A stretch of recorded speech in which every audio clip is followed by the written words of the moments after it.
kay Gerald Anderson. Hindi rin daw imposible na maging malapit silang magkaibigan. Nagpapadraw, Ginger Ferrero. Heartwarming drama na may halong pakilig.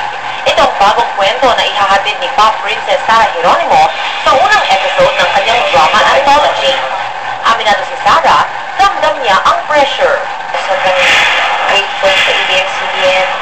Nandun din yung pressure na shocks, nakayanin ba to? Pero, yun nga, lahat naman magagawa through prayer. Naging hot item sa social media nitong weekend ang larawan na makabuluhang yakapan ni Sarah at ex ni Gerald na si Kim Chu sa finals ng Himig Handog noong linggo. Medyo syempre, teary-eyed noon. Sabi ko, kailangan ni Kim yun ng yakap at kailangan ko din yan.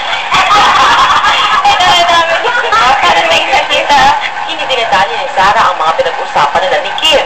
Pero kwento nito, bukas siya sa posibilidad na mas lumalim pa ang kanilang pagkakaibigan.